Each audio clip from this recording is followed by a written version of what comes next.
Hello friends, मैं हूं आपका दोस्त वसीम। आज हम देखेंगे कि एमएस वर्ड के अंदर टेबल कैसे बनाते हैं। तो आज हम इसके बारे में सीखेंगे। और जैसे कि ये देखेंगे, आपका क्या है, ऊपर 3 कॉलम है और नीचे उसी का एक बनाया गया है। तो कैसे बनाते हैं, या आपने कॉलम बना लिया है, टेबल बना लिया है, लेकिन आपने ऊपर लिखना भूल गया था, तो ऊपर जगह हमें चाहिए, तो कैसे जगह निकालनी है। तो आज हम ये सब देखेंगे। तो अगर आप अभी तक मेरे YouTube चैनल वसीम कंप्यूटर्स को सब्सक्राइब नहीं किए हैं तो प्लीज़ सब्सक्राइब कर लें और साथ ही बेल आइकन को दबा लें ताकि हर नई वीडियो आप तक पहुंच सकें। तो आज हम देखते हैं टेबल बनाना। या तो हम इसको डिलीट कर देते हैं। इसके बाद हम जाते हैं इंसर्ट के अंदर और यहाँ से टेबल, और जितना आपको कॉलम लेना है उतने ही कॉलम को सेलेक्ट करेंगे, यानी कि कर्सर ले जाएंगे। इसके बाद जितनी लाइन चाहिए, रो चाहिए, उतने ही लाइन पे आप माउस को हिला के दबा के नीचे करेंगे। तो आपका यहाँ पे देखेंगे सैंपल दिखाता है। फिर ओके कर देंगे। अभी आप देखेंगे आपका टेबल तैयार हो गया है, कॉलम तैयार हो गया है। इसके बाद क्या है, आप चाहे तो नंबर लिख लीजिए, जैसे कि 1।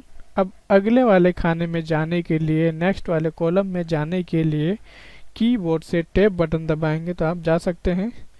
3 4 5 6 7 8 9 0।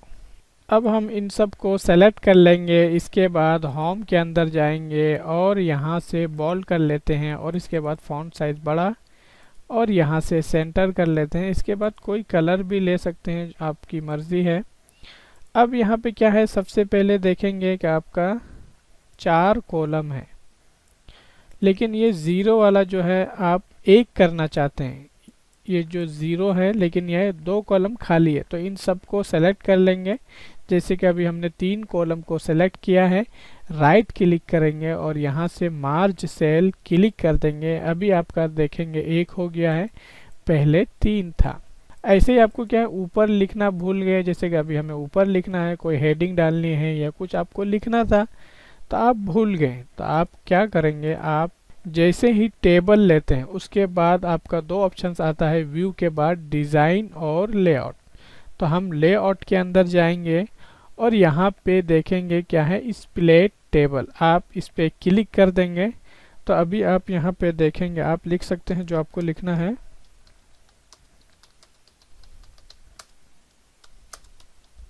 अब इसके बाद इनको सेलेक्ट कर लेंगे और बोल्ड, फॉन्ट साइज बड़ा, यहाँ से सेंटर और कलर। तो ये आपने देखा, बहुत आसान है। लेकिन आप चाहते हैं कि क्या है, कॉलम बढ़ाना है या लाइन बढ़ानी है, तो आप जैसे कि हमें इधर चाहिए, लेफ्ट साइड में चाहिए, तो आप कहाँ पे जाएंगे, लेआउट के अंदर जाएंगे और देखिए क्या है, लेफ्ट में इंसर्ट लेफ्ट, आप इसमें क्लिक कर देंगे। ये देखिए आपका एक अलग से कॉलम आ गया है।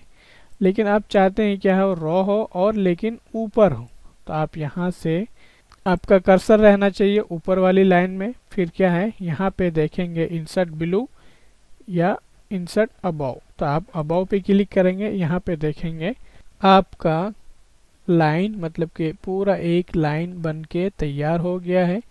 अब हम यहाँ से चाहे तो इसको डिलीट कर देंगे, किसको, कॉलम को या रो को। तो हमें रो को करनी है डिलीट, यानी कि लाइन को, यहाँ से डिलीट। अब हम इनको एक कर लेते हैं, यानी कि पूरा एक कॉलम, यहाँ से राइट क्लिक और मार्ज एंड सेल। अब यहाँ पे कुछ आप नया कुछ लिख दीजिए। अब इसके बाद यहाँ से देखेंगे, अभी क्या है, ये पूरा सेंटर नहीं है, यानी कि ऊपर से टच है और नीचे आपका क्या है, जगह ज़्यादा खाली है। बीच में करने के लिए लेआउट के अंदर आपका यहाँ पर ये ऑप्शन आता है, बीच वाले पे क्लिक कर देंगे, अलाइनमेंट में सेंटर, तो ये आपका एकदम बीचों बीच आ जाएगा। इसके बाद चाहे तो आप इसका भी कलर चेंज कर सकते हैं। ठीक है, आपने देखा, बहुत आसान है। तो उम्मीद है कि ये वीडियो आपको पसंद आएगी। तो प्लीज़ लाइक कीजिए, शेयर कीजिए और हमारे चैनल को ज़रूर सब्सक्राइब कीजिए। Thank you for watching.